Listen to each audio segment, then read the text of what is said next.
यहाँ पर देख रहे हैं कि काफ़ी भीड़ लगा हुआ है। ये सही ना कहीं अपने सेवा को सुरक्षित करने के लिए, अपनी ज़िंदगी को सुरक्षित करने के लिए यहाँ आए हुए हैं और कोर्ट से आने के बाद इनकी नौकरी पर तलवार लटका हुआ है।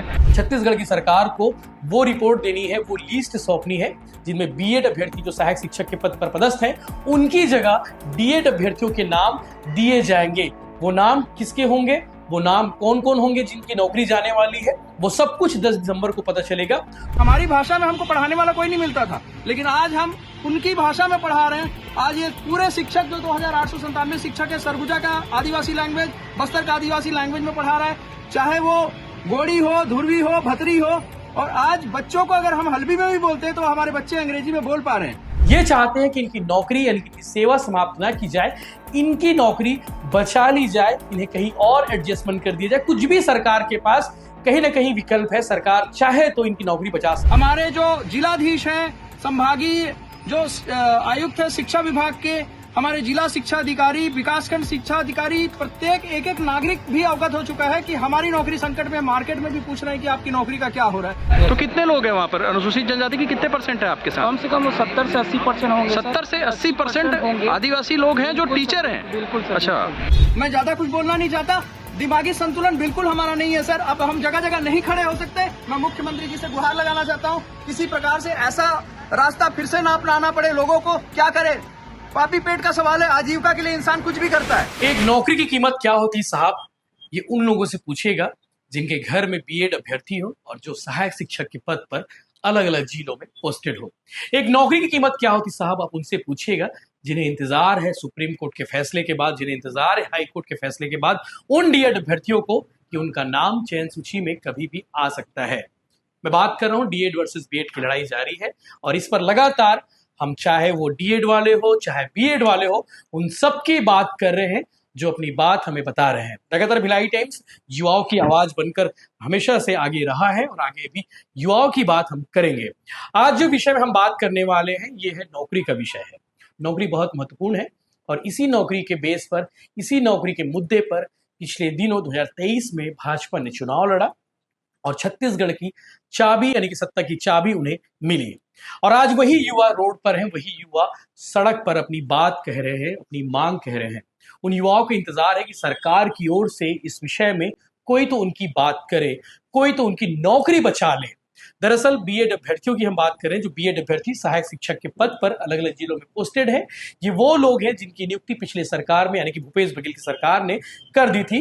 दरअसल डीएड अभ्यर्थियों को मौका मिलना था, लेकिन सरकार ने चुनावी हथकंडे अपनाते हुए, वोट बैंक की राजनीति करते हुए, मैं साफ साफ कह रहा हूं क्योंकि वोट बैंक की राजनीति करते हुए इन बीएड अभ्यर्थियों को मौका दे दिया, जबकि नियम में कुछ और ही था। ये हाई कोर्ट और सुप्रीम कोर्ट में बातें स्पष्ट हो चुकी है और इसके लिए लगातार कोर्ट की लड़ाई लड़ी जा रही है और कोर्ट ने भी आदेश कर दिया है कि सहायक शिक्षक के पद पर प्राइमरी स्टैंडर्ड के जिन बच्चों को पढ़ाना है उस पद पर जो है डीएड अभ्यर्थियों को ही मौका मिलना था।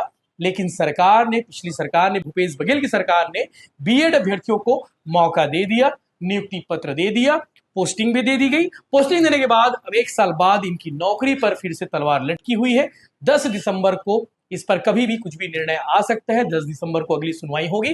10 दिसंबर को छत्तीसगढ़ की सरकार को वो रिपोर्ट देनी है, वो लिस्ट सौंपनी है जिनमें बीएड अभ्यर्थी जो सहायक शिक्षक के पद पर पदस्थ हैं, उनकी जगह डीएड अभ्यर्थियों के नाम दिए जाएंगे। वो नाम किसके होंगे, वो नाम कौन कौन होंगे जिनकी नौकरी जाने वाली है, वो सब कुछ 10 दिसंबर को पता चलेगा। तो आज इसी मांग को लेकर सरगुजा, बस्तर, जितने भी वनांचल में जो पदस्थ शिक्षक हैं, आज सभी इकट्ठा हुए रायपुर में।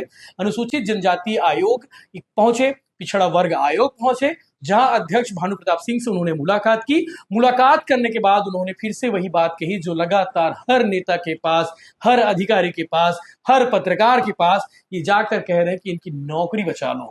सोचिए, लगभग 3,500 के आसपास सहायक शिक्षक है जो बीएड अभ्यर्थी हैं, जो बीएड वाले हैं, इनकी नौकरी जा सकती है, इनकी नौकरी कभी भी जा सकती है। ये चाहते हैं कि इनकी नौकरी यानी कि इनकी सेवा समाप्त ना की जाए, इनकी नौकरी बचा ली जाए, इन्हें कहीं और एडजस्टमेंट कर दिया जाए। कुछ भी सरकार के पास कहीं ना कहीं विकल्प है। सरकार चाहे तो इनकी नौकरी बचा सकती है। और इसी बात को लेकर आज फिर से राजधानी में इकट्ठा हुए और राजधानी में इकट्ठा होकर उन्होंने अपनी पीड़ा बताई है, अपना दर्द बताया है। इन युवाओं की बात सुनने के लिए लोग सामने तो आ रहे हैं, लेकिन समाधान नहीं निकल रहा है। आने वाले 10 दिसंबर तक अगर इस पर कोई समाधान नहीं निकला, कोई बात नहीं बनी, तो शायद इनके लिए मुश्किलें और बढ़ सकती है। इनके परिवार के लोग चिंतित हैं, इनके समाज के लोग परेशान हैं, आसपास के लोग इन्हें ताना मार रहे हैं, कहते हैं कि तुम लोग भ्रष्टाचार किए हो, ऐसा वो कह रहे हैं। लगातार जब भी हम बीएड अभ्यर्थियों से मिलते हैं, बीएड अभ्यर्थी जो सहायक शिक्षक के पद पर पदस्थ है, उन्हें ताना मारा जा रहा है। ये वक्त है उनके सपोर्ट करने का, ये वक्त है डीएड वालों का भी सपोर्ट करने का, लेकिन सरकार को फैसला करना है। सरकार के पाले में गेंद है। सरकार को बिना देरी किए इनके लिए सोचना चाहिए, इनके लिए विचार करना चाहिए। और ये वही आदिवासी सहायक शिक्षक हैं जो अलग अलग जिलों में, चाहे वनांचल के बस्तर हो, चाहे वनांचल का सरगुजा हो, वहां पदस्थ है। और इन्हें उम्मीद है छत्तीसगढ़ के आदिवासी मुख्यमंत्री विष्णुदेव साय से, और ये लगातार इसीलिए राजधानी आ रहे, पढ़ाई छोड़कर आ रहे, छुट्टी लेकर आ रहे हैं ताकि इनकी नौकरी बच जाए। आगे आप सुनिए, आज दिन भर रायपुर में जो मजमा लगा रहा, रायपुर में जो लोग इकट्ठा हुए, जो अपनी बात लेकर पहुंचे थे, उन्होंने क्या कहा वो भी आपको सुनना चाहिए। इंतजार की घड़ी सबको है, 10 दिसंबर को क्या होने वाला है इसका भी सबको इंतजार है। सरकार क्या फैसला लेने वाली है, क्या इनकी नौकरी बचा ली जाएगी? अगर नौकरी बचा ली जाएगी तो नौकरी बचाने का फार्मूला क्या होगा, यह भी महत्वपूर्ण है। आगे आप सुनिए आज इस विषय को लेकर क्या कुछ अभ्यर्थी यानी कि सहायक शिक्षक जो बन चुके हैं उन्होंने क्या कहा है, ये सुनिए। और सरकार को आप क्या कहेंगे, कमेंट करके जरूर बताइए। सरकार को फैसला करना है, सरकार के पाले में गेंद है। अब सरकार को इस पर जल्द ही डिसीजन लेना है। सहायक शिक्षक जितने हैं 2897 सहायक शिक्षक छत्तीसगढ़ राज्य अनुसूचित जनजाति आयोग भगत सिंह चौक के पास शंकर नगर रायपुर में आए हुए हैं। जय जोहार, जय छत्तीसगढ़। और आइए हम यहाँ मिलते हैं 2897 जो सहायक शिक्षक जो बस्तर से सरगुजा तक कहीं ना कहीं शिक्षा की किरण जगाते हुए ये सारे शिक्षक काफ़ी चिंतित हैं अपनी सेवाओं को लेकर कि इनकी सेवाएँ जो है बचेगी कि नहीं, जिसके लिए कि अनुसूचित जनजाति आयोग में यहाँ ज्ञापन सौंपने के लिए आए हुए थे। आइए हम इनसे मिलते हैं कि ये क्यों आए हैं यहाँ पर। मैडम, आप यहाँ पर क्यों आई हैं? सर, हम अपनी जॉब बचाने के लिए रिक्वेस्ट करने आए हैं, यहाँ ज्ञापन देने आए हैं अनुसूचित जनजाति आयोग में। हम पिछले 1 साल से जो जॉब कर रहे हैं आज वो खतरे आपने ज्ञापन दे दिया अनुसूचित जनजाति आयोग में? क्या कहा अनुसूचित जनजाति आयोग के अध्यक्ष ने? आप उन्होंने बोला है कि हमारी बात सीएम तक पहुँचाएंगे और हर कोई हमें यही दे रहा है सहानुभूति। अगर आपकी बात पहुँचाई गई और उसके बाद भी आपका सेवा नहीं रहा तो आप क्या करोगे? सर, अब उसके लिए तो कोई ऑप्शन नहीं है, बस यही है कि जॉब बच जाए। यहाँ पर भीड़ लगी हुई है। ये बीएड प्रशिक्षित सहायक शिक्षक है जो बस्तर के एरिया में सुदूर अंचलों में ये लोग सेवाएं दे रहे हैं। आइए इनसे मिलते हैं। हाँ मैडम, आप क्यों आए हैं यहाँ पर? सर, हम लोग यहाँ अपनी जॉब सुरक्षित दिया है। क्या हो गया आपकी जॉब को? सर, हमारे जॉब जाने वाला है। अच्छा, यहाँ पर देख रहे हैं कि काफ़ी भीड़ लगा हुआ है। ये सही ना कहीं अपने सेवा को सुरक्षित करने के लिए, अपनी ज़िंदगी को सुरक्षित करने के लिए यहाँ आए हुए हैं और कोर्ट से आने के बाद इनकी नौकरी पर तलवार लटका हुआ है। आइए मिलते हैं। सर, आप लोग क्यों आए हुए हैं यहाँ पर? सर, हम लोग की नौकरी खतरे में है, इसलिए हम लोग अनुसूचित जनजाति आयोग के सर से मिलने आए थे। हाँ। और उनके द्वारा आश्वासन तो इतना अच्छा से नहीं। आपके साथ अनुसूचित जनजाति जो कि बस्तर के काफ़ी ले दे के तो लोग पढ़ते हैं और वो बीएड करते हैं ना, तो कितने लोग हैं वहाँ पर? अनुसूचित जनजाति की कितने % है आपके साथ? कम से कम 70 से 80% होंगे। 70 से 80% आदिवासी लोग हैं जो टीचर हैं? बिल्कुल सर। अच्छा, ओके। जो स्थानीय होंगे, स्थानीय में तो उतना नहीं बोल सकता, 50% हो सकते हैं मेरे हिसाब से। हाँ। स्थानीय में 70% जो न्यूज़ में बता रहे हैं कि 70% वो लोग शिक्षक हैं आप लोग के साथ। हाँ, ठीक। आइए देख रहे हैं यहाँ पर एक शिक्षक जो पढ़ाना चाहिए, कहीं ना कहीं ये आज अपना अवकाश लेकर जो है अपनी ज़िंदगी का गुहार लगाने के लिए कार्यालय में आए हुए हैं। छत्तीसगढ़ राज्य अनुसूचित जनजाति आयोग यहाँ पर आप देख रहे हैं। पढ़ा नहीं जानू तो कौन जाने दो। और जितने बल बाहर जो टीचर महिला से उनमन बस्तरिया भाषा हल्दी की जान सोच सीख सोच और उन्हीं भाषा ने पढ़ो मुरिया सोच। अभी असन परिस्थिति होली से कि उन शिक्षक मन के निकला तो उन शिक्षक मन के अयोग्य मानसो। तो मैं सरकार ये गुहार करें से कि 1 साल होली आमी जितरो बल टीचर आसू हल्बी में पढ़ाउन से हल्बी में सांगुन से तो 1 साल बर्बाद हो दे हूँ पीला मंचो तो सरकार काय करे। तो मैं ये बल सांगेन से कि ये पहली और दूसरी में पीला मन हिंदी नहीं जानो हल्बी में जान सो तो हुन मन काय बल पूछ कर हो हल्बी नहीं बोलवा। तो जब तक हम बस्तर चुलो और जितरो बल आसो हल्बी सीख लूँ से उन पीला मन की हिंदी में सांगले कहन नहीं समझे मन के उनकी मातृभाषा नहीं सांग लग पड़े थे। तो सरकार की ये गुहार करें से कि जितरो बल शिक्षक आसो ये मन के नहीं निकला और उन मन चो नौकरी के बचाओ दो। आज हम लोग सभी बीएड के एसटी समुदाय के जो यहाँ पर सहायक शिक्षक हैं यहाँ पर हम लोग एक अपील करने एसटी आयोग आए हुए हैं और हम सरकार से यही चाहते हैं कि सरकार संवेदनशील हो करके हमारे लिए कुछ विचार करे।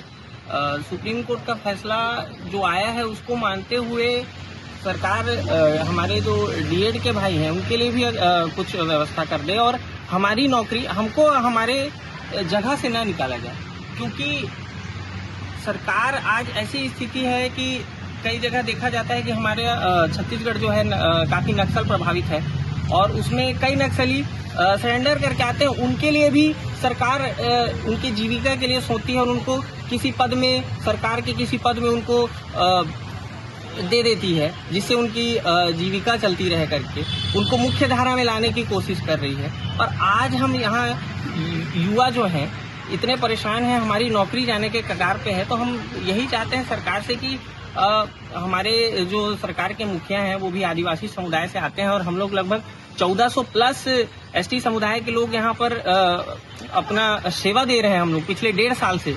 और हमारी अगर नौकरी चली जाएगी तो हमारे मान सम्मान जीविका का क्या होगा। तो मेरी हाथ जोड़ करके विनती है हमारे मुखिया जी से कि हमारे लिए कुछ सोचे और हमारी सेवा को सुरक्षित करे, बस हम यही चाहते हैं। सर आप कौन हैं, यहाँ क्यों आए हैं और आपकी क्या मांगे हैं? सर मैं ex in army soldier Yuvraj Kumar, now assistant teacher. I am presently posted at government school temple Kumar Bastar. सुदूर अंचल में पढ़ाने वाले हम सब 2897 सहायक शिक्षक हैं सर, जिनकी नौकरी संकट में है, जिसके लिए हम आज अनुसूचित जनजाति आयोग के अध्यक्ष के पास ज्ञापन सौंपने आए थे।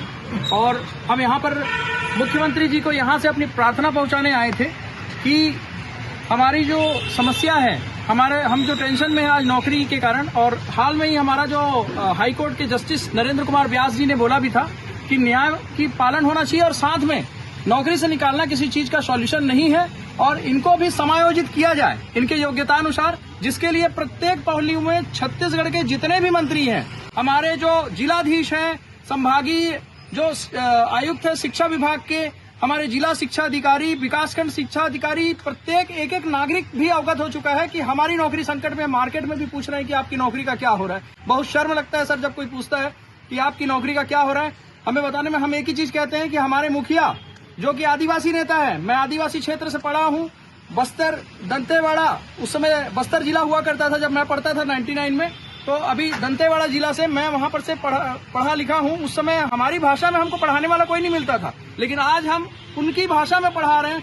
आज ये पूरे शिक्षक जो 2897 शिक्षक है, सरगुजा का आदिवासी लैंग्वेज, बस्तर का आदिवासी लैंग्वेज में पढ़ा रहा है, चाहे वो गोड़ी हो, धुरवी हो, भतरी हो। और आज बच्चों को अगर हम हल्बी में भी बोलते हैं तो हमारे बच्चे अंग्रेजी में बोल पा रहे हैं। अगर मैं बच्चों को बोलूंगा कि मैं खेलूं आए तो बच्चे बोलेंगे आई प्ले। मैं बोलूंगा मैं लिखूं आए तो आई राइट। मैं बोलूंगा मैं ना लिखे तो बोलेगा आई डोंट राइट। क्या मैं लिखूं आए तो बोलेगा कि डू आई राइट। क्या मैं ना लिखूं आए, डोंट आई राइट। तो आज इस प्रकार से हम बच्चों को बता रहे हैं और वो बच्चे भी सक्षम हो रहे हैं। आज किसी बच्चों को अगर पूछा जाता है तो एकदम से कॉन्फिडेंट हो रहे हैं, क्योंकि ये शिक्षक मैरिटोरियस है, हम निर्दोष है। पूरे हमारे जो भाई बहन है वो, हम लोग राजपत्र को देखकर आए हैं सर, जो कि संवैधानिक अनुच्छेद में एक राजपत्र की बहुत बड़ी वैल्यू होती है, जिसमें लिखा हुआ है BEd, DEd and DElEd is eligible for becoming a teacher in primary. So ये सोच के हम आए थे और आज ये सारे लोग गुहार लगाने आए हैं, क्योंकि छत्तीसगढ़ के शिक्षा मंत्री ही मुख्यमंत्री हैं और आदिवासी नेता हैं, और ये जितने हमारे आदिवासी भाई बहन हैं सब इसीलिए आए हैं कि हमारी नौकरी। और सर आपको पता होना चाहिए कि नौकरी नहीं रहने के कारण आज नक्सलवाद सबसे बड़ी समस्या छत्तीसगढ़ की बन गई है। अगर आज कितने हमारे जितने साथी हैं बोलते हैं कि क्या करें, पहले जैसी स्थिति हो जाएगी। मैं ज्यादा कुछ बोलना नहीं चाहता, दिमागी संतुलन बिल्कुल हमारा नहीं है सर। अब हम जगह जगह नहीं खड़े हो सकते। मैं मुख्यमंत्री जी से गुहार लगाना चाहता हूं, किसी प्रकार से ऐसा रास्ता फिर से ना अपनाना पड़े लोगों को। क्या करें, पापी पेट का सवाल है। आजीविका के लिए इंसान कुछ भी करता है, इसीलिए हमारे लिए व्यवस्था बनाई जाए। धन्यवाद।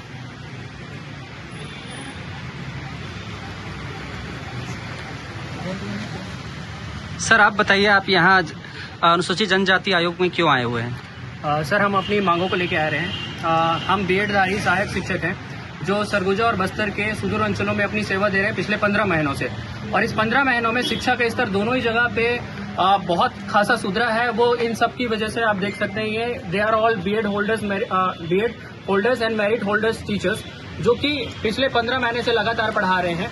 अब ऐसा हुआ है कि हाई कोर्ट के एक निर्णय की वजह से हमारी आजीविका पे एक संकट उत्पन्न हो गया है, और मैं चाहता हूं सर, हमारा लिविंग स्टैंडर्ड अब उस तरीके से हो चुका है। हमने बहुत लोगों ने लोन लिया है, पहले कुछ और जॉब में थे, वो जॉब छोड़कर आए हैं।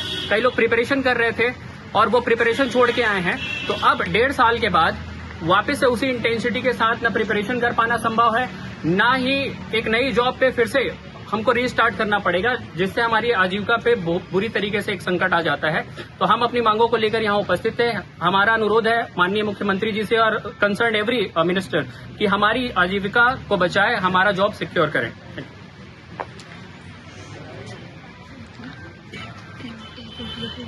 जी, हम लोग आज रायपुर अनुसूचित जनजाति आयोग आए हैं। हम लोग पूर्व में शिक्षक भर्ती 2023 में पास आउट हुए हैं सहायक शिक्षक के पोस्ट पे। न्यायालय में जो प्रक्रिया जारी था वो तो आ ही गया है, लेकिन न्यायालय का जो प्रक्रिया है, जो आर्डर है, वो हमारे अगेंस्ट में है। हम लोग का जो भविष्य है न्यायालय के अधीन नहीं है। अभी वर्तमान में हमारे लिए जो भी है विधायिका है, न्यायालय के पक्ष हमारे लिए जो पक्ष है वो नहीं है। अभी जो भी है विधायिका है, विधायिका ही हमारे नौकरी को सुरक्षित कर सकते हैं।